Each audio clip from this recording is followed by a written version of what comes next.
Welcome! In front of me I have SUUNTO Run watch, and I'm gonna show you how to adjust or change the screen timeout duration on this watch.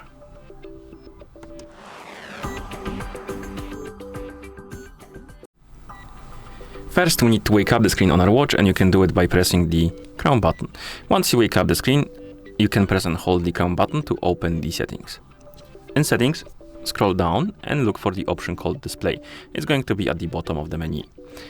Once you find the display option, tap on it, and here scroll down and look for the option called off screen time.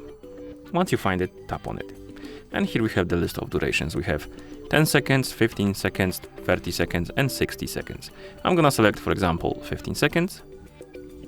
As you can see, it changed.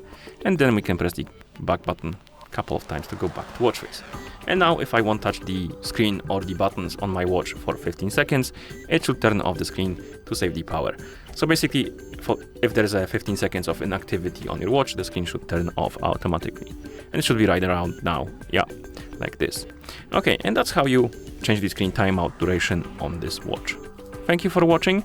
If you found this video helpful, please consider subscribing to our channel and leaving the like on the video.